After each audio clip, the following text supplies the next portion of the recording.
There's a real problem in this country at the moment with shortage of housing.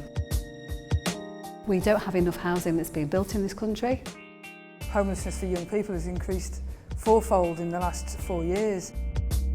If we did absolutely nothing, what we would see is continuing pressure on the housing market. We'll continue to see increased housing prices. We continue to see whole generations of people frozen out of different housing options that previous generations have taken for granted.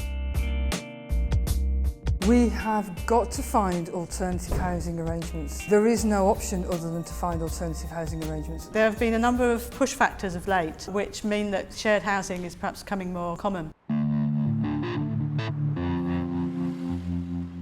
The aim of today's event, which was called Shared Housing, Shared Experiences, was to try and bring together a group of practitioners and policy people who themselves are interested in shared housing.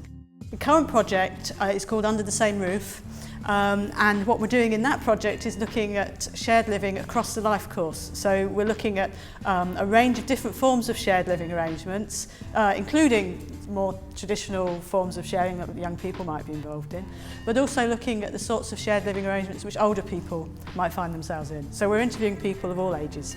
Manchester University are supporting our research. The project that lies behind today's event is sponsored by the Economic and Social Research Council. If you're going to trial different sharing models, which we're trying to do, you absolutely need to listen to the people that are actually sharing. So doing this research is hugely beneficial. Well, the reason I'm here today is to talk about shared housing options, some of the things that we've developed in Salford over the past couple of years, but also to understand people's different perspectives about shared housing, about it as an option for people given the housing market as it is.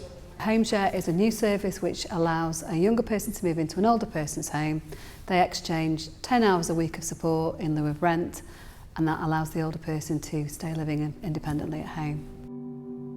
A lot of current government policies tend not to focus on the human relationships which lie at the heart of sharing, and that for us is what's really important. What the schemes, the private rented sector access schemes that we fund and support are doing is to really trying to facilitate young people's and their clients' moves into shared accommodation to make them as fulfilling and as good as possible. It's not broke, it's to deliver a shared housing model for young people, specifically for those between the ages of 18 and 25, although not exclusively, but certainly over 18-year-olds in a shared housing environment. Very similar to the private rented sector for young university students who share houses, but with a social landlord ethos and ethics to it. What we've got to do is work with what we've got and bring people in to the older person's home, and that might not be ideal, but it's allowing that older person that choice to stay living independently. Shared housing has the capacity to meet some really big challenges. Financial sustainability, it's affordable, it gives people an option that they might not otherwise have. Environmental sustainability, being able to save on energy, for example. But also social sustainability. So for a lot of people, being able to share provides them with access to support in their home where the alternatives might be to be living on their own.